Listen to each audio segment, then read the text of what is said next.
벌써 또 6월 달이 되었습니다.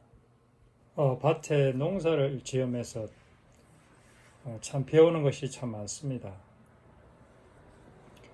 참 신기한 게 뭐냐면 호미를 심었는데 지금 산이나 들판이나 얼마나 푸르르고 가장 싱그러울 때 아닙니까? 그런데 호밀이 누렇게 익어가고 있어요. 정말 참 이 자연의 참 이 오묘함이라는 게 참 너무나도 참 신비롭더라고요. 호밀이 가을처럼 그렇게 벌써 누렇게 익어가고 있어요. 어떻게 수확할지는 뭐 잘 모르겠지만 어쨌든 참 자연을 통해서 또 이렇게 농사를 지으면서 참 배우는 것이 많습니다. 지금 이제 밭을 만들고는 있는데 밭을 이렇게 땅을 파보니까 그 밑에 얼마나 많은 돌이 있는지 와 진짜 돌이 많아요. 그래서 파보니까 이게 식물이 뿌리를 제대로 내릴 수 없는 그런 환경이었어. 조금 조금 뿌리를 내릴 수 있는 곳이 한 20cm 뭐 그 정도.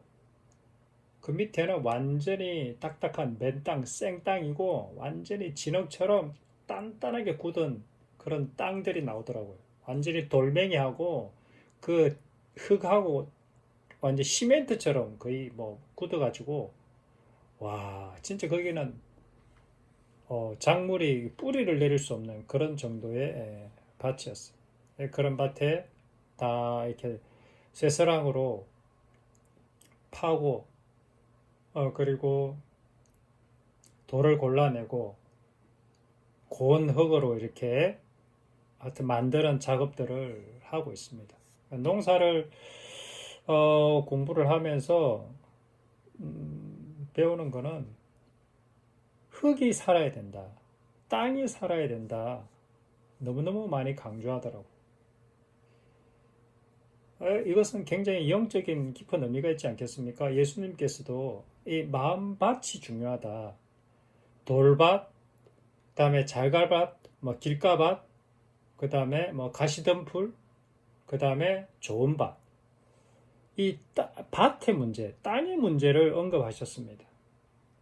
그리고 사실은 우리가 겉으로 볼 때는 좋아 보이는 땅이지만 그것이 완전히 돌착밭인지 길가밭인지 아니면 가시덤불인지 옥토밭인지는 언제 가보면 아느냐. 결국은 추수 때 가야 비로소 이 네 가지 밭이 평가가 된다는 것입니다. 좋은 밭은 많은 수확을 아름다운 열매를 맺는 밭이 결국은 좋은 밭이 되는 거예요. 그러니까 좋은 밭이 언제 증명되느냐? 결국은 끝까지 그 최종의 열매가 맺어지고 그 열매가 아름다운 알곡으로 익어져 갈 때, 아름다운 많은 수출이 있는 그 밭을 보고 이 밭의 땅이 참 좋은 땅이구나, 좋은 밭이었구나를 알게 된다는 것이죠. 그러니까 사실은 우리 많은 크리스찬들이 있지만 지금 이 땅에서는 누가 좋은 밭인지, 누가 나쁜 밭인지, 길가밭인지, 그리고 가시덤불 밭인지, 돌착밭인지 사실은 잘 몰라요. 언제 알 수 있느냐? 결국은 그 하나님 앞에 섰을 때, 그때 하나님께서 받으실 만한 그 아름다운 열매, 그 열매가 있느냐, 없느냐로 평가받는다는 것이죠.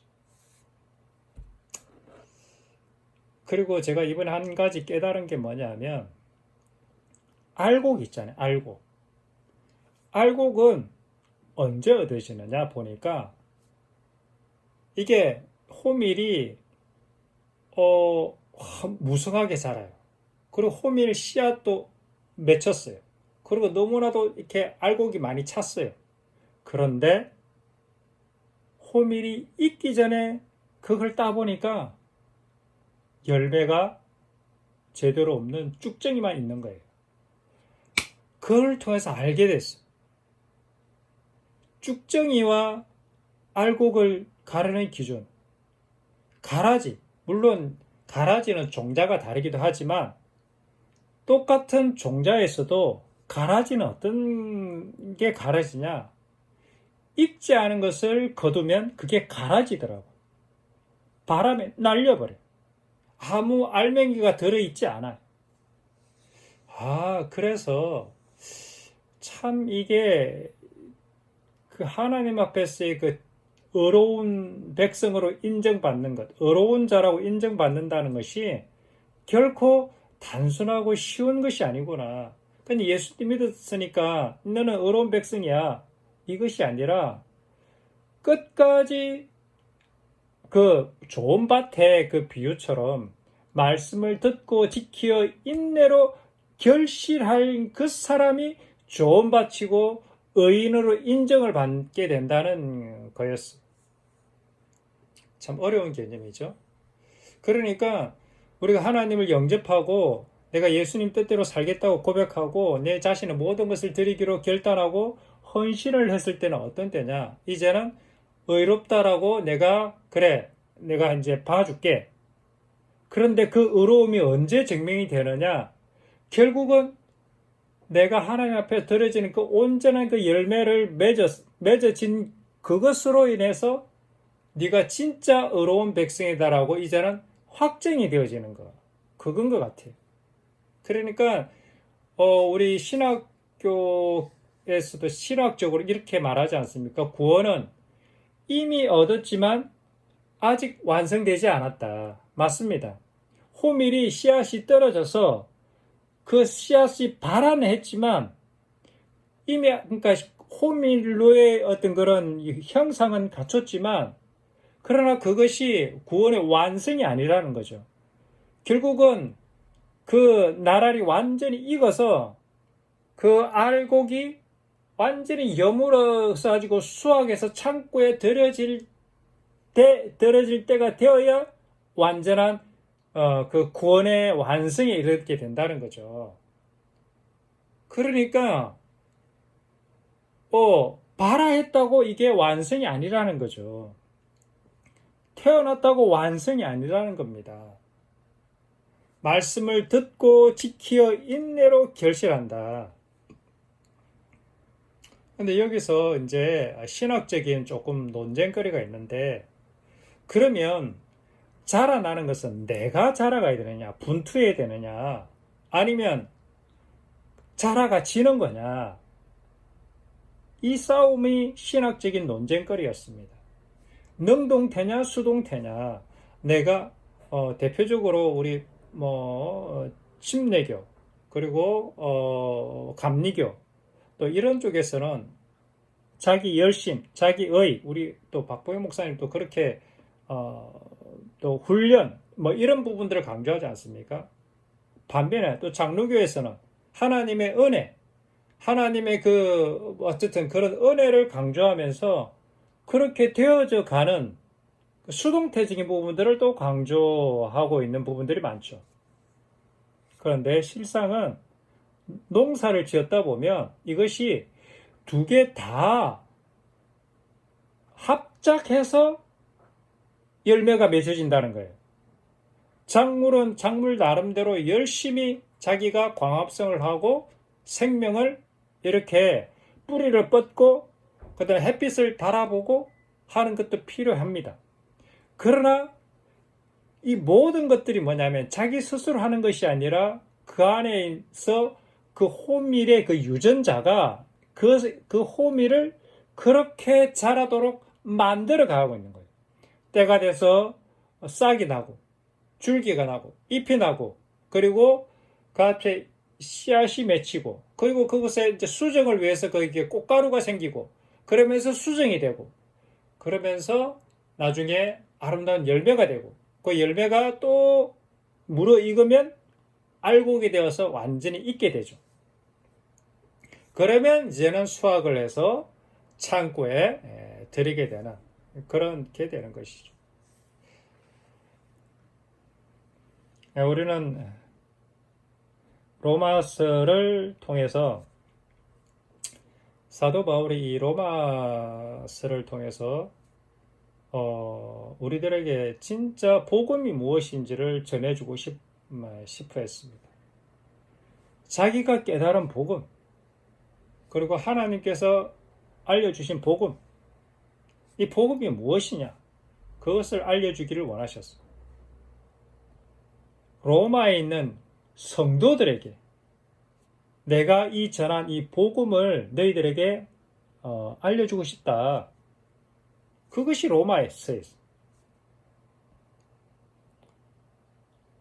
복음이 뭐냐? 복음이 무엇이냐? 그것은 예수 그리스도다. 그런데 이 예수 그리스도가 복음인데 그 복음 안에는 하나님의 의가 나타나 있다. 하나님의 의가 그 안에 들어있다. 사실은 이 하나님 의라는 것은 이 굉장히 깊은 내용이죠. 하나님의 의가 무엇이냐? 의로운 것이 무엇이냐? 예전에는 이 어려운 것에 대해서 참 막연했어요. 올바르게 사는 것. 그래, 참, 뭐라고 할까, 정직하게 사는 것.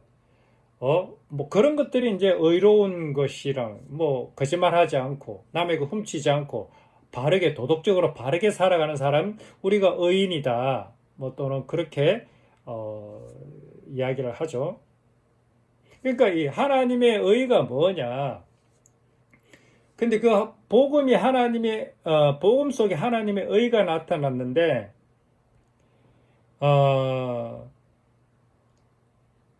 믿음으로 믿음에 이르게 하나니 기록된 바 오직 의인은 믿음으로 말미암아 살리라 함과 같으니라. 복음이 무엇이냐면 복음은 하나님의 의다. 그 의가 바로 예수 그리스도고 이 의에 이르는 그 길이 믿음으로 의롭게 된다. 라는 것이죠.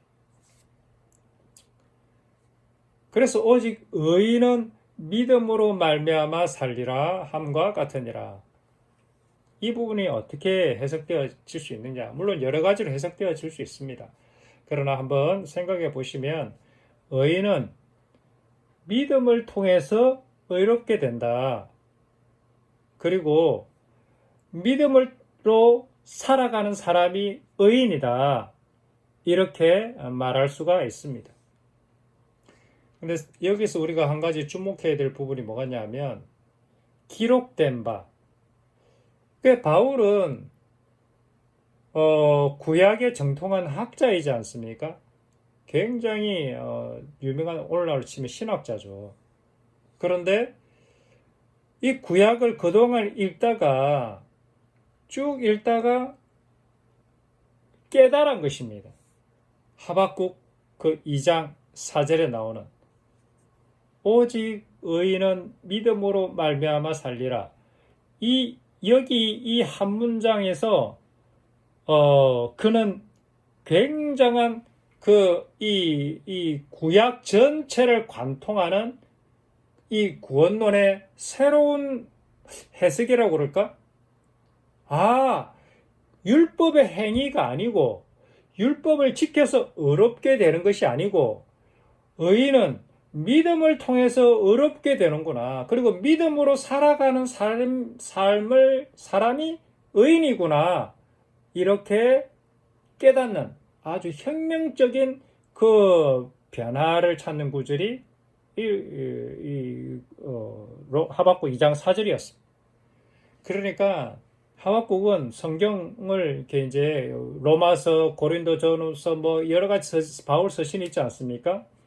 그 바울은 로마서에서도 마찬가지로 기록되었으되 이런 표현들이 굉장히 많이 나옵니다. 그가 이 복음을 해석하는 근거가 어디 있었냐? 바로 구약에 있었던 거죠.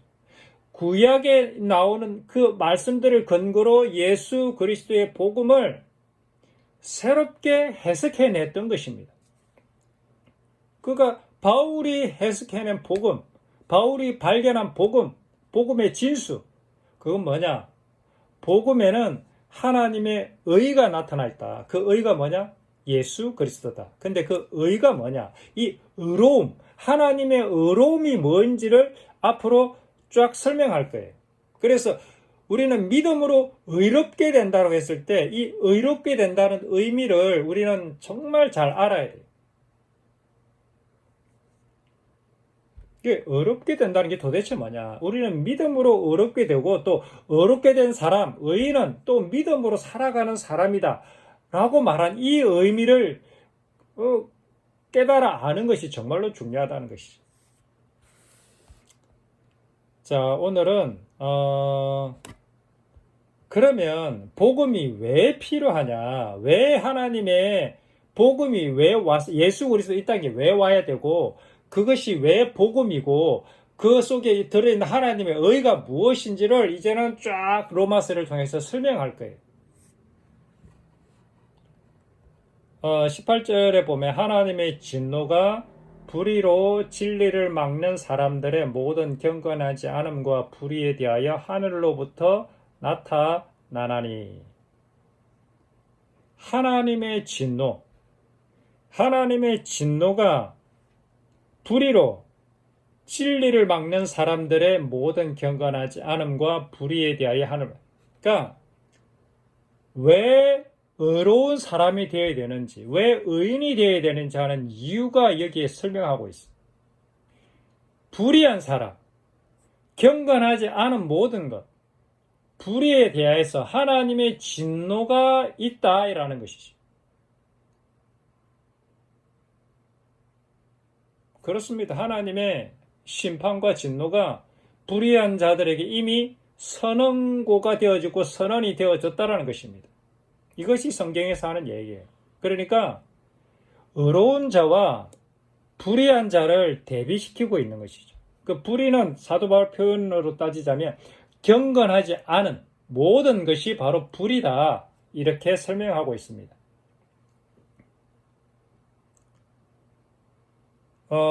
하나님의 진노가 사실은 예비되어져 있는데 사실은 인간이 하나님을 알만한 것들이 모든 인간에게 나타나 보여지고 있다라고 바울은 그렇게 설명하고 있습니다.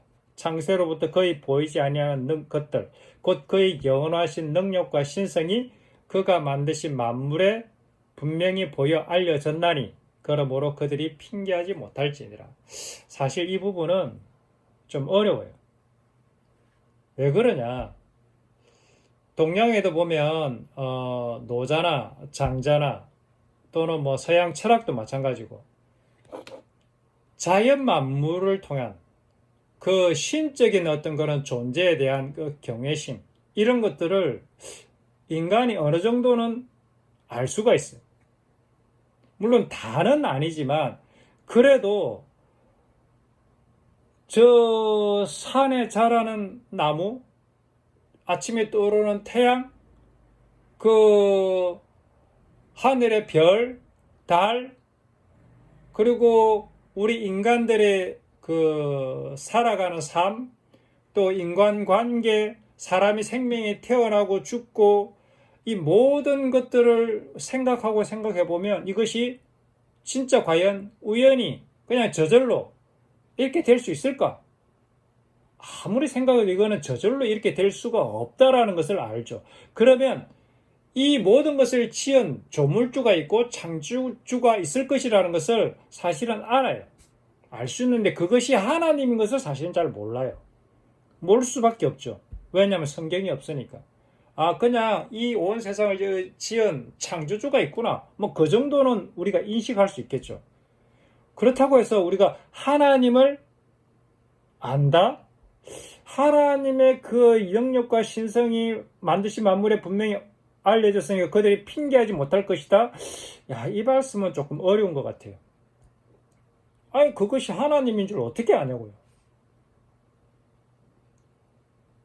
그런데 바울은 하나님을 알되 하나님을 영화롭게도 아니하고 감사하지도 아니하고 오히려 그 생각이 허망해지며 미련한 마음으로 어두워졌나니.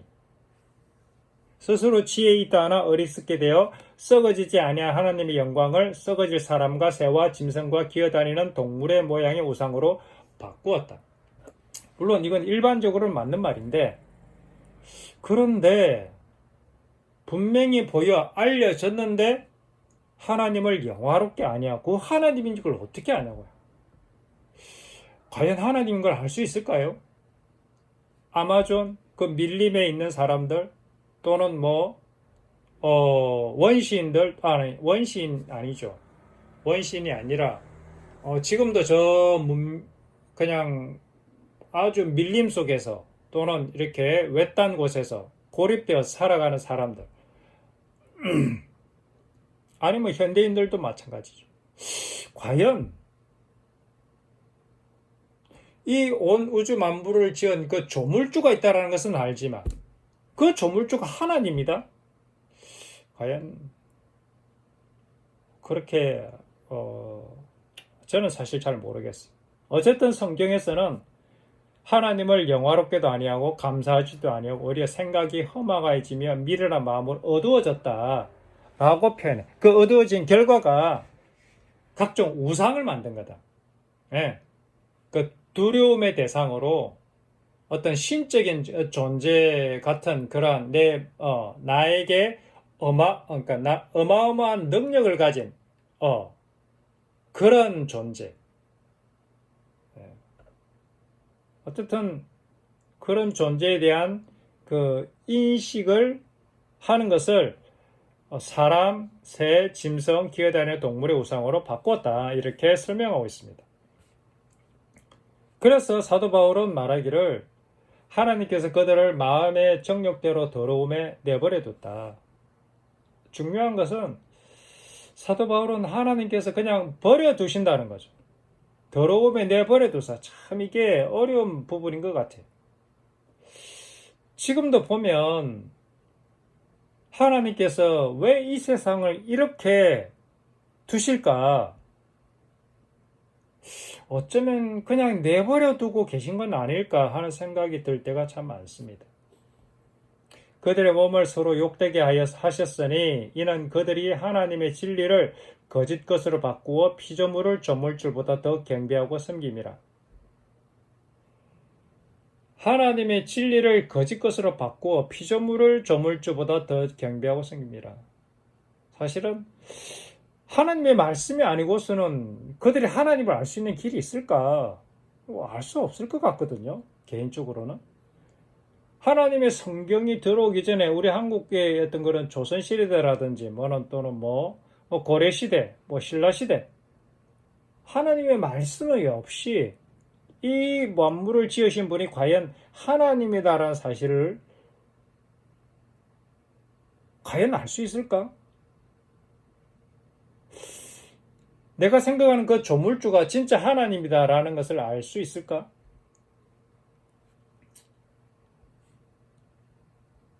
어찌하건 하나님께서는 그들을 부끄러운 욕심에 내버려 두셨다. 부끄러운 욕심. 키포인트는 부끄러운 욕심이에요. 부끄러운 욕심. 마음의 정욕대로 더러움에 내버려 두었다. 생각이 험악해지고 미련한 마음으로 어두워졌다. 이것이 바로 뭐냐면 불의, 경건하지 않음, 의롭지 않은 거죠. 의롭지 않은 것. 생각이 험악해지고 미련한 마음으로 어두워지게 되었다. 그래서 하나님께 그들의 마음의 정욕대로 하고 싶은 욕심대로 그 더러운 것들에 지금 현재 내버려 둔 상태다. 하나님께서 그들을 부끄러운 욕심에 내버려 두었다. 이것이 핵심이라는 거죠. 그 부끄러운 욕심, 더러운 정욕, 마음의 정욕, 이것이 바로 불이라는 거죠. 불이. 경건하지 않은 거죠. 그 구체적인 예가 영적인 것이 아니라 성적인 타락. 남자와 여자가 합하여 하나가 되는 이 부부의 어떤 그런 관계, 그리고 자녀의 출생의 이런 관계들이 깨어지고 남자가 더불어 부끄러운 일을 하고 여자가 더불어 부끄러운 일을 하고 순리로 쓸 것을 그 순리에 어그러뜨리게 쓰고 있다. 이것이 한 열매인 거죠, 열매. 동성애가 하나의 열매인 거죠. 그리고 하나님을 그 마음에 두기를 싫어하는 거예요. 사실 이 부분이 참 어려워. 왜냐하면 하나님의 말씀이 없는 상태에서 과연 그들이 하나님을 마음에 두기를 싫어하고 있는 것인지 아닌지를 참 알기가 어렵다는 것입니다. 나는 하나님 마음에 두기 싫어. 과연 이것이 유대인들에게 향한 것인지 아니면 일반 세상 모든 사람들에게 향한 것인지 참 어렵습니다. 어찌하였건 사도 바울은 모든 인간들이 하나님을 그 마음에 두기를 싫어한다는 거였죠. 그래서 하나님을 그 상실한 마음대로 내버려 두사. 정말 합당하지 못한 일을 하게 하셨다. 하나님께서 어쨌든 이 세상을 바라보는 사도 바울의 관점은 하나님께서 이 세상에 사람들이 타락하고 그리고 자기 정욕대로 자기 욕심대로 순리대로 쓸 것을 영리로 바꿔서는 이 현상들에 대해서 그냥 내버려 두셨다. 방관하셨다. 그냥 허용하셨다. 이렇게 설명하고 있습니다. 그래서 저는 이 말씀이 참 어쩌면 오늘날 이 시대에도 하나님께서 이 모든 세상의 그러한 안타까운 현상 왜 이럴까? 왜 하나님께서는 진짜 사람들 개입하셔서 사람들을 막 천국 백성으로 만들고 막 기적을 일으키시고 놀랍게 행하셔서 사람들 나는 하나님이야 내가 여기 살아있어 라고 짠 하고 나타나서 가지고 사람들을 막 이렇게 기적을 일으킨다든지 또는 뭐 하나님께서 하늘에서 뭐 음성을 뭐 직접적으로 뭔가를 사인을 주신다든지 이래가지고 내가 살아있다 이렇게 나를 믿어라 이렇게 말하지 않고 그냥 내버려 두신 것 같은 느낌이 들 때가 많거든요.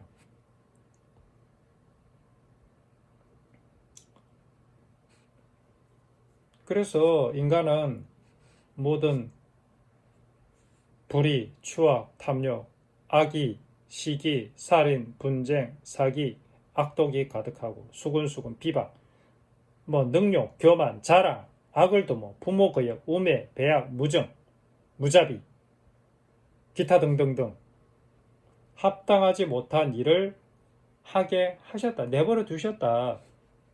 는 것이 하나님께서 사도 바울이 이제 이 세상을 바라보는 깨달은 관점인 거죠.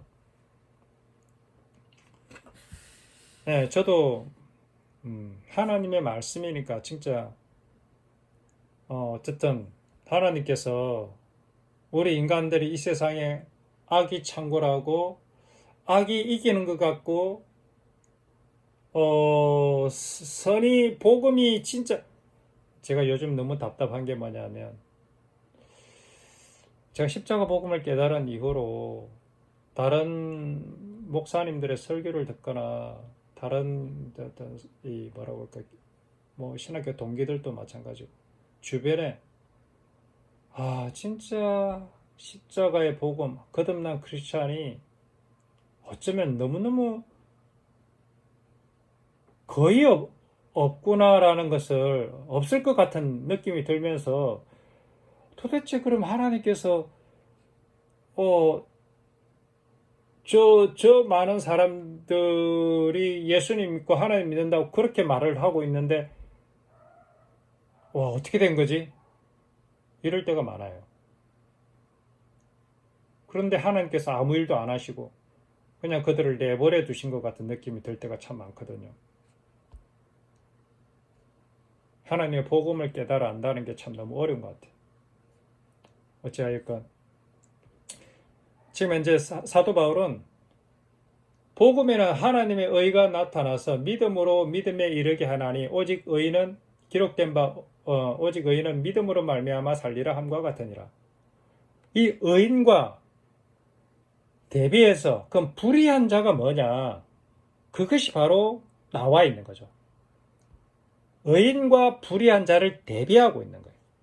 그런데 왜 불의한 상태가 되었느냐? 하나님께서 불의한 대로 그냥 내버려 두셨기 때문에 그렇다라는 거죠.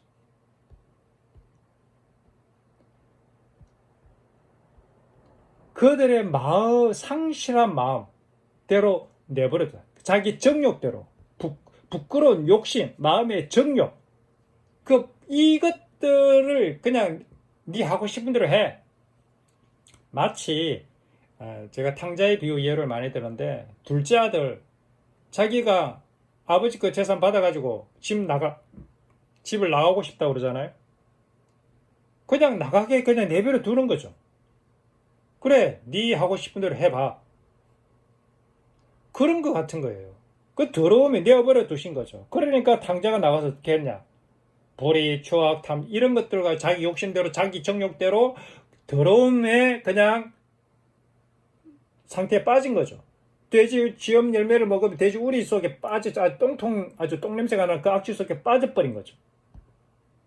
합당하지 못한 일을 그냥 하는 거예요. 아버지를 거역하고. 그래서 예수님께서 마태복음 15장에 장로들의 전통 이야기를 하시면서, 야, 손으로 씻지 않고 떡을 먹는 게 문제가 아니라 니네들은 장로들의 전통을 지킨다고 하면서 하나님의 율법과 하나님의 계명을 진작 어기고 있구나. 장로들의 전통을 왜 지키냐? 하나님의 뜻을 지키기 위해서 장로들의 전통을 만들었는데, 그 장로들의 전통을 지킨다고 하나님의 법을 어겨버리는 거죠. 깨버리는 거죠. 그러니까 배고픈 사람이 조금 너무 배가 고파서 손을 안 씻고 떡을 그냥 급하게 먹었어요. 그렇다고 해서 손을 안 씻고 먹었다고 너 그러면 되냐고 이렇게 혼내는 거죠. 근데 하나님은, 야, 배고픈 사람이 손 좀 안 씻고 먹으면 어떠냐? 손 씻고 안 씻고 뭐가 중요하냐? 이렇게 말씀하시는 거죠. 긍휼과 사랑이 중요하다. 그것이 하나님의 진짜 법이다. 손을 깨끗이 씻고 먹는 것은 그 사람을 보호하기 위해서, 하나님 그 사람을 사랑하기 위해서 준 것이지, 마치 안식일을 지키기 위해 사람이 존재하는 것이 아니라 사람을 위해서 안식일을 준 거다. 예배를 드리기 위해서 사람이 존재하는 것이 아니라 사람을 위해서 예배가 있는 거다. 주일날 그 예배가, 그 주일날 안식일을 안 지켰다고 사람을 갖다가 뭐 이렇게 정죄하거나 판단하지 말고, 그 사람은 왜 주일을 지킬 수 없었는지, 안식일을 지킬 수 없는 상황인지 형편을 살피고 그 사람의 마음을 헤아리고, 그렇게 그 사람을 긍휼과 따뜻함으로 용서하고 사랑해라. 이것이 안식일의 법이다. 그 사람 진정한 마음의 쉼을 누릴 수 있도록. 그래서 예수님께서 이렇게 말씀하신 거죠. 입으로 들어가는 모든 것은 사실은 배로에서 뒤로 빠져나간다. 그런 것이 더러운 게 아니다. 입에서 나오는 그것이 너희를 더럽게 하는데, 그것은 어디에서 나오는 거냐? 네 마음에서 나오는데, 사실은 네 마음이 사실은 더럽기 때문에 네 마음에서 나오는 모든 것들이 더럽다. 이렇게 말하는 것이죠.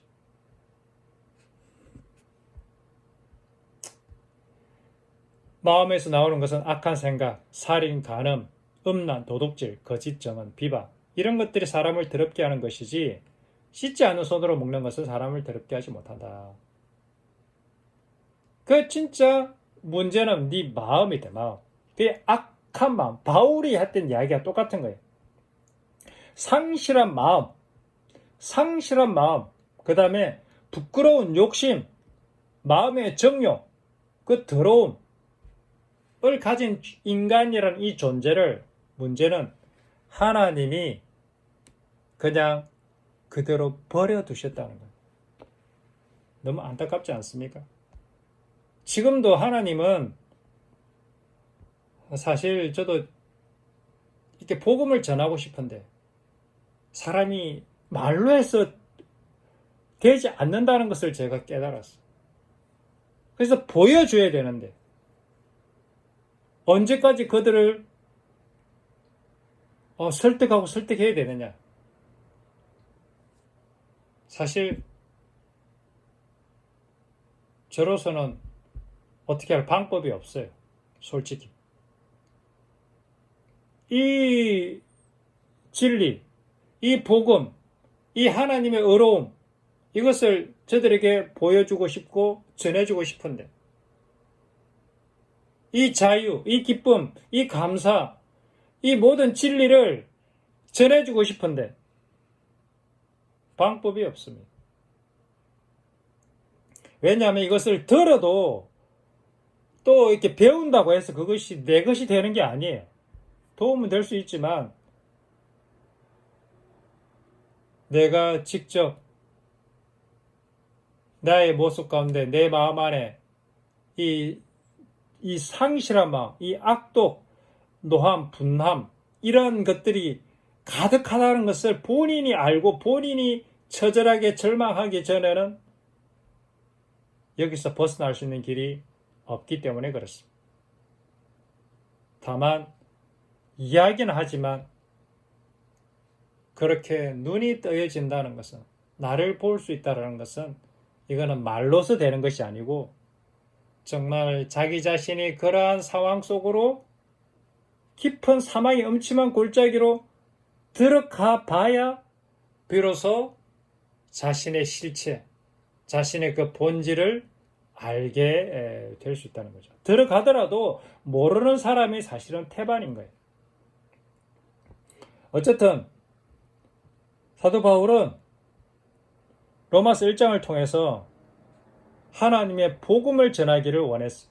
복음에는 하나님의 의가 나타났는데 기록된 오직 의는 믿음으로 말미암아 살리라. 이 하박국 나오는 이 구약, 사도 바울이 깨달은 이 구약의 엄청난 이 복음, 이 복음의 그 본질이 무엇이냐? 그것은 의로운 사람, 경건한 사람, 그리고 하나님을 닮은 사람이 되는 것이 의로운 거죠.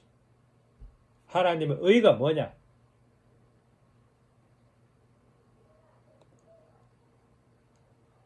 그것은 반대로 말하면 하나님의 의를 알기 위해서는 불의가 무엇인지 그것을 설명하고 있는 부분이 오늘 로마서 1장 이후에 나와 있습니다. 불의,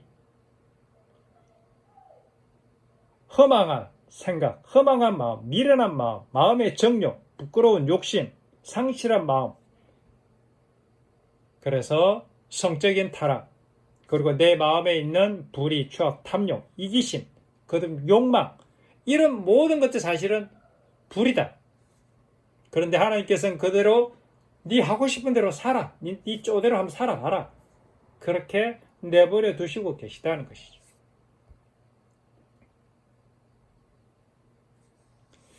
이러한 불의한 인간을 어떻게 의로운 존재가 될 수 있는가? 이것이 복음이라는 거죠. 자기 정욕대로, 자기 욕심대로, 자기 마음의 상실한 마음대로 그 살아가던 인간이 이제는 거기서 벗어나 하나님을 닮은 사람, 의를 행하는 백성, 그리고 예수 그리스도를 닮은 사람, 예수 그리스도의 그 의로운 삶을 살아가는 사람, 십자가의 사랑을 하며 살아가는 사람이 되는 길, 이것이 복음이라는 거죠.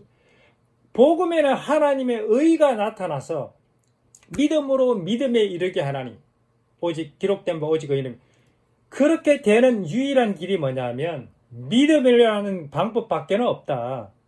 그 믿음은 내가 믿는 것이 아니라 또 믿어지는 기도 하고 또 내가 믿어야 되기도 하고, 그래서 믿음이 무엇인지를 아는 것이 중요한 거예요. 그래서 사도 바울은 2장, 3장, 4장을 통해서 믿음이 무엇인지 아브라함의 예를 통해서 믿음이란 이것이 믿음이다 라고 이야기하고, 우리가 단순히 말하고 있는 지적인 동의가 아니라 아브라함이 믿었던 그 믿음, 이러한 믿음이 진짜 믿음이고 이러한 믿음을 통해서 의롭게 될 수 있다 라는 것이 바울이 이야기한 거죠.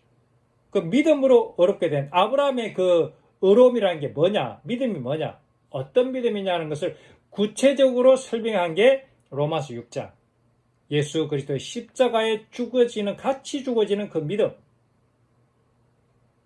그 믿음을 통해서 우리는 새롭게 되고 거듭나게 되고 의인이 되고 드디어 이제는 하나님이 기뻐하시는 의로운 삶을 살아가는 인생, 나의 정욕대로 나의 상실한 마음대로 더러움에 내버려둔 상태가 아니라 새로운 사람, 새로운 존재, 새 마음을 가진 존재가 되어서 이제는 하나님의 뜻을 따라 하나님의 그 법, 생명의 성령의 법이 그 사람을 지배하는 사람, 죄와 사망의 법, 그것이 뭐냐면 더러움, 정욕대로 행하는 삶, 이것이 죄와 사망의 법으로 살아가는 사람이 이제는 생명의 성령의 법으로 살아가는 사람이 되는 유일한 방법, 이것이 복음이다. 그래서 이 복음을 경험한 사람은 십자가를 이야기하지 않을 수가 없는 거죠. 십자가를 통하지 않고서는 거듭날 수가 있는 방법이 없으니까. 그래서 오직 십자가를 그렇게 이야기할 수밖에 없는 거예요. 왜냐하면 유일한 길이 십자가의 길밖에 없으니까.